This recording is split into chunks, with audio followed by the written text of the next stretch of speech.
day of this summer will belong to us.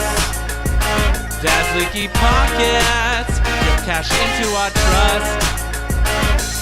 So a glass pint of Anchor Steam. Right, feeling quite alright, being part of the flight. It's sort of a long roundabout story, but basically I was headed down one life path and kind of took a sharp left turn and ended up decided to get into photography more seriously. And then I started assisting, kind of doing all the things that people do to get established in photography and learn, on the job.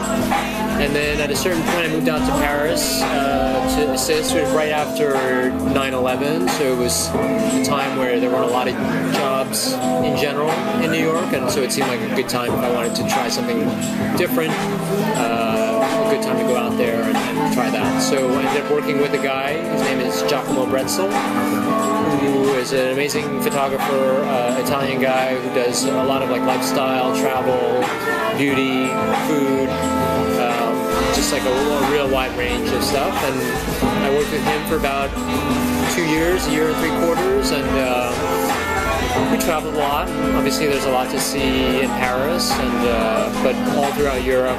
We went to Italy and Spain and Germany, and really got kind of an amazing crash course in all sorts of situations. I came back with the intention of shooting for myself, so to just kind of get out there and shoot as much as possible. I started a personal project shooting artists in their studios. It was a good project because I've always been interested in people generally, but also people who are good at whatever they do. I started shooting for a newspaper that doesn't exist anymore, called the New York Sun, which was around for a while, and they actually had a great culture section, a great arts and culture section, so their coverage of restaurants was really good, and just sort of the cultural life of New York in general. And one of the first things that they had me shoot was a restaurant review, which is always kind of weird because my portfolio was all portraits of painters. So I realized when I started doing that I kind of had a grounding in that from the stuff that I did with Giacomo in Paris, and I enjoyed it, and they liked the results. The newspaper liked the results. And so I started doing that regularly for them and shooting their weekly reviews.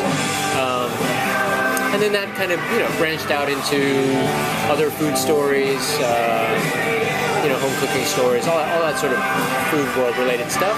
Built up a portfolio of that stuff, and pretty soon started working for the Times, the New York Times, and I would say about 2006 or something like that. One of the big things that I was doing for them was working with Mark Bittman on his minimalist column and shooting the weekly images for that. And then at a certain point, the next sort of big food thing for me was starting to shoot for Culinaire, which was something that chef friends had shown me, and I just thought was an amazing product. This kind of beautiful, glossy, hardcover, oversized journal of chefs doing their work. And so I started shooting with them, and that brings its own level of kind of respect because it was just chefs really, I think, respect the journal and respect what they're allowed to do. I need to fit. I woke up after being sick for a while, and I really, really wanted pancakes. And my girlfriend was nice enough to look up a good buttermilk pancake recipe and go out and get buttermilk and make some pancakes, and it was really, really good. So if it were a day where I was going to have breakfast, I'd probably start with some of those pancakes, and then I do love going for dim sum, so I'd probably go out to like Eastern Harbor dim sum in Sunset Park. When the weather gets nice, I like going out for like a drink, sort of to sit outside somewhere, which is part of the pleasures of living in Europe, and I don't think we really get to enjoy here very much, at least in Manhattan. So I'd probably go have a drink, drink somewhere outside with a friend, and then for dinner, dinner's hard.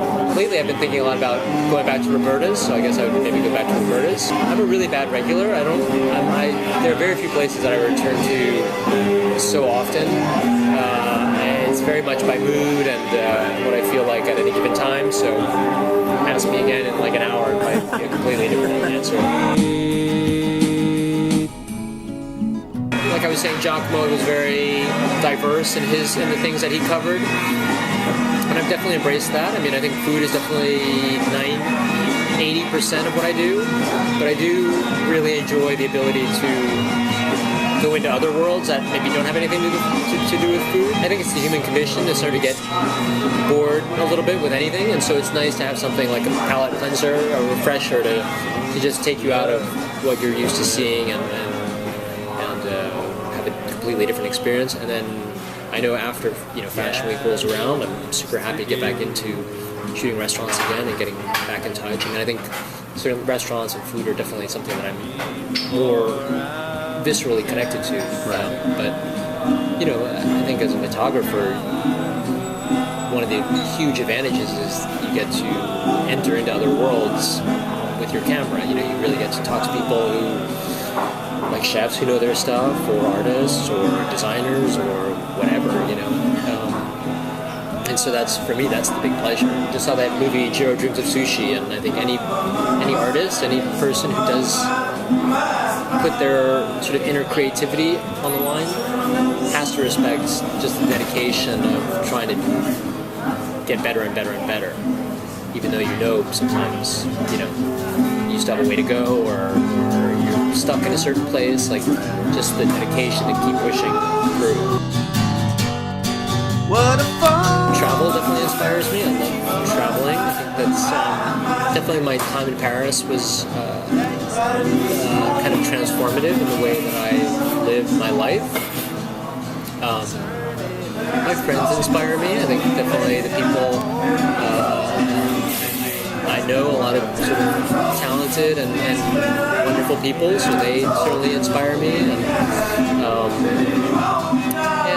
And my family, New York definitely inspires me, and I try and I like I said, I love food, I love restaurants, but it's not my whole world. I mean, I'm not a chef, and I don't pretend to be a chef or to have any sort of huge insights into cooking or the restaurant world, but so I just love a little bit of everything. New York is that. New York is food, New York is art, New York is music, New York is beer. New York is like all these things. You just find inspiration everywhere, I think. I'd rather sing instead of talk.